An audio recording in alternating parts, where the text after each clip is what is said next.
Non, la Guinée n'est pas encore prête.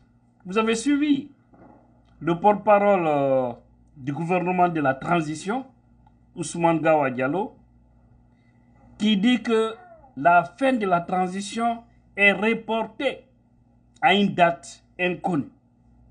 Johnny transition, on a dit le 31 décembre 2024. Mais natirimo et date mon peut-être jusqu'en 2030. Qui sait si ça peut aller au-delà de 2030 ou 2035 ou 2040. Personne ne sait. Hein? Parce que maintenant, ils disent qu'ils sont rassurés. Aujourd'hui, qui contrôlent les partis politiques, la société civile, les syndicalistes, parce qu'ils sont tous maraboutés. Ils les ont tous maraboutés, selon en tout cas certains là-bas. C'est pourquoi aujourd'hui que personne n'ose se remuer.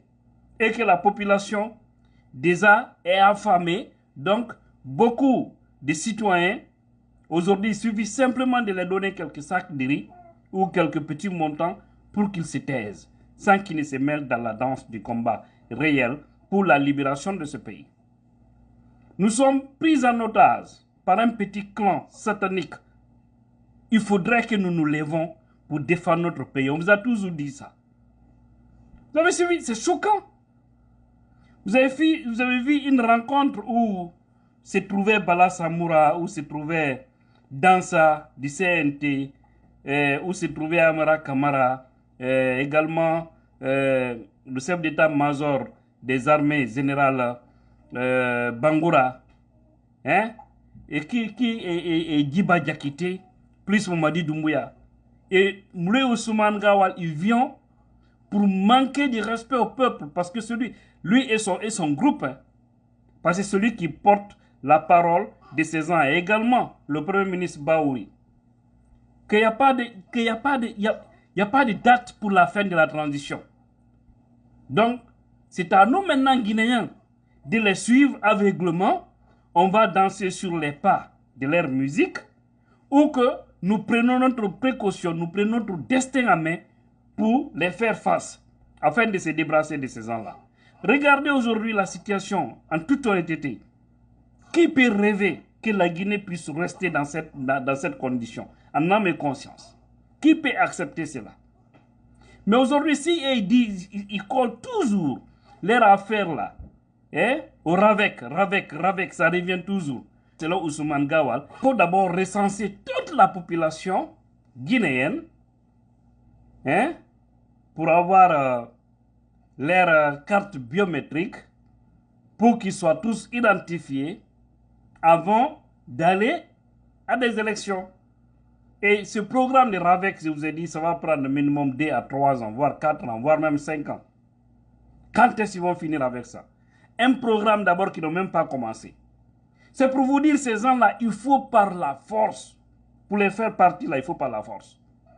Mais ils se vantent de quelque chose qu'ils ont marabouté tout le monde. Qu'ils ont envoyé des fétiches partout à Conakry, au niveau des ronds-points que vous voyez là. Dans beaucoup de ronds-points, il y a des fétiches et autres là, pour paralyser l'esprit des Guinéens, parce qu'il faut dire comme ça, pour ne pas que les gens aient le véritable courage pour se mobiliser et pour sortir. Et ce que les peuples appellent la nyako.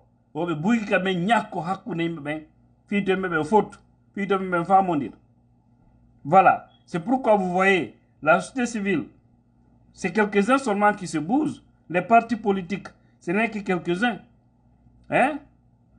Les syndicalistes, et on n'en parle pas. Les syndicalistes étaient sortis ici pour menacer que si on ne rétablit pas les 3 grands médias de la Guinée, les 3 grands médias privés, que la semaine qui allait suivre, il allait partir comment on appelle ça, en grève illimitée.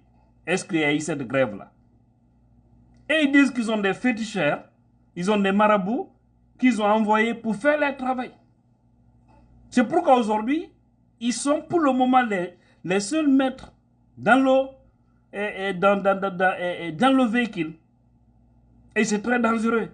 Lorsque vos maîtres sont vraiment des gens qui n'ont pas peur d'Allah, qui font des choses injustes, qui font des choses pour faire pleurer les citoyens, dites-vous que vous êtes foutus à jamais. Donc c'est à nous de s'élever pour faire face à ce petit clan satanique ou les laisser conduire le pays comme ils veulent, comme cela les bon semble. Et comme ça, on va tous périr. De toutes les façons, si ça sauf là, il ne faudrait pas que quelqu'un nous appelle en Occident ici pour nous demander des services. Parce que je vous ai dit, il y a une seule manière, si la diaspora voudrait, si la diaspora, je dis bien, voudrait que les Guinéens se bougent en Guinée là, il fallait fermer les robinets. Que chacun ferme les robinets. On prend seulement un mois. Que personne n'envoie de l'argent, par exemple, en Guinée. Même ta propre famille, tu vas leur dire, débrouillez-vous là-bas. Vous allez voir si les gens ne gagnent pas de l'argent, s'ils ne gagnent pas de manger, s'ils ne vont pas sortir pour réclamer leurs droits. Et c'est dans ça quelques situations peuvent parvenir pour faire partie de ces gens-là. Ils ne veulent pas aller. On vous a dit, vous avez vu le clan, ils se sont retrouvés pour décider. Et dans ce groupe qui détient le programme de la constitution de ce pays, était à la Réunion, il était là-bas. Ok, parce qu'eux aussi, ils sont en train de se réjouir du côté du CNT. Parce qu'eux aussi, ils savent, plus la transition se prolonge, plus ils gagnent leur petit pain. Ce pays-là est malade. Nous devons soigner ce pays. Quand je dis ce pays est malade, c'est les hommes qui y vivent, qui ont vraiment besoin des médecins. Parce qu'on ne doit pas continuer à observer des gens comme ça. Ils ont fini de détourner nos biens communs.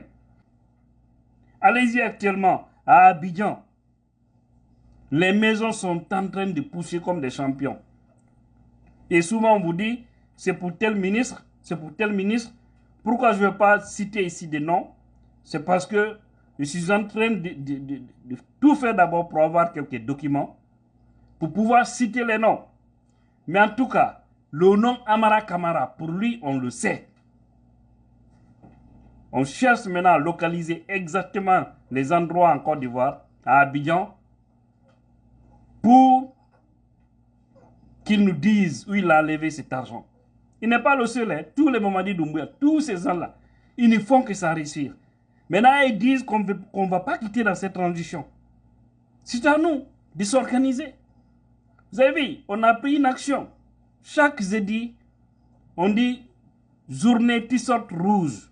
Il faudrait que les Guinéens acceptent cela chaque jeudi, qu'on porte les t-shirts rouges et puis qu'on réclame nos droits. Les syndicalistes, la société civile, les partis politiques.